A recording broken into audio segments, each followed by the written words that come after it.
In Nigeria, politics is like pepper soup, sweet when you sip it carefully, but if you swallow too fast, you will cough, sneeze, cry, and question your life decisions.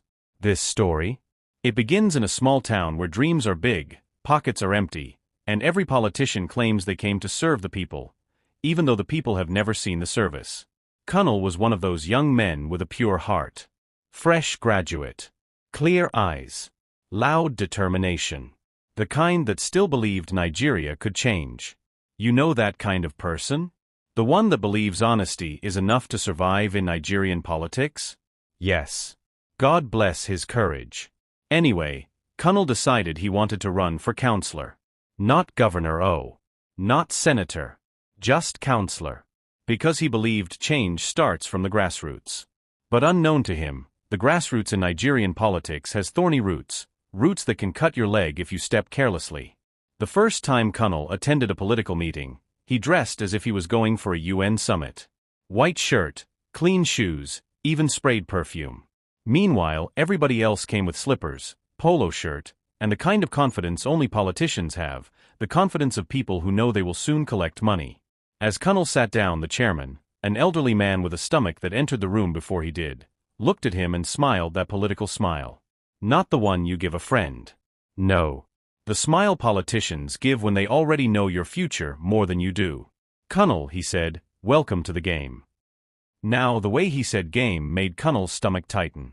Because this wasn't Monopoly. This wasn't Ludo. This was Nigerian politics, survival edition. They began to discuss campaign plans. Kunal talked about roads, education, community development. The party elders listened politely, the way Nigerians listen to weather forecast, interested, but not really planning to follow it. After Kunal finished, one of the elders coughed loudly and said, "This your vision is good, but where is the logistics?" Logistics. The most dangerous word in Nigerian politics. A word that can turn a pastor into a politician and a politician into a magician. Kunal didn't understand. Logistics for what? He asked. The whole room burst into laughter. Chairman sighed. Kunal, we need to settle people. Ward leaders. Youth leaders. Women leaders. Even people who don't like you, you have to settle them so they won't disturb your campaign. Kunal blinked. So, you mean bribe? They all gasped dramatically. Ah. Don't call it that. It's appreciation. It's welfare. It's handshake. Kunal nearly fainted. He came to change the system, only to discover the system had already planned to change him. The pressure began slowly. A whisper here. A suggestion there. Then finally, the envelope. One evening, Chairman slid a brown envelope toward him the way someone slides a plate of hot puff-puff to a hungry child. This is for party welfare. Kunal opened it. The money inside could pay rent, fuel a car, and still leave change for suya. His heart started beating like generator way no get enough oil. Chairman, he said quietly, I can't use this. Chairman looked at him the way Nigerians look at NEPA when light suddenly goes off. Kunal, if you don't bend, you break. But Kunal refused. Then the real suspense began.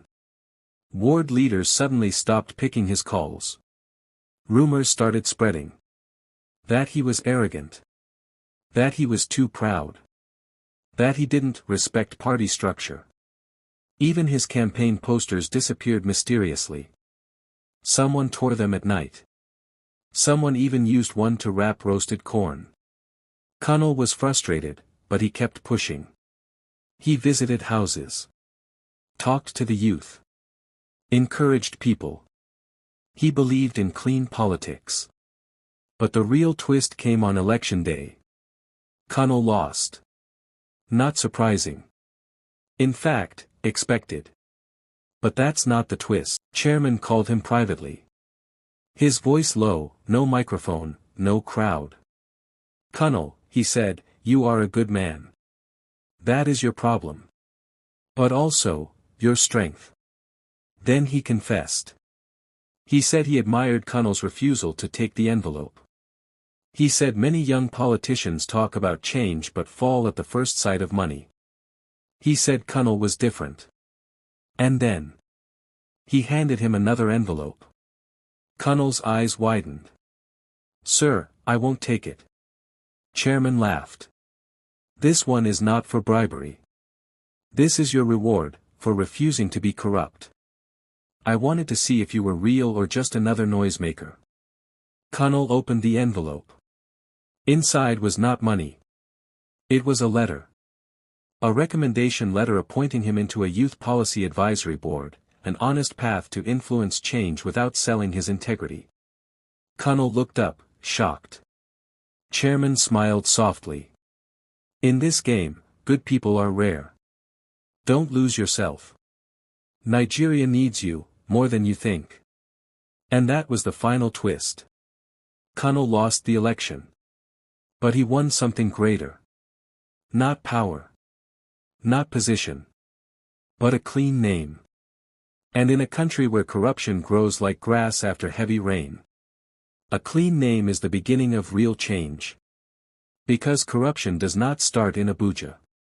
It starts in hearts. And so does the cure.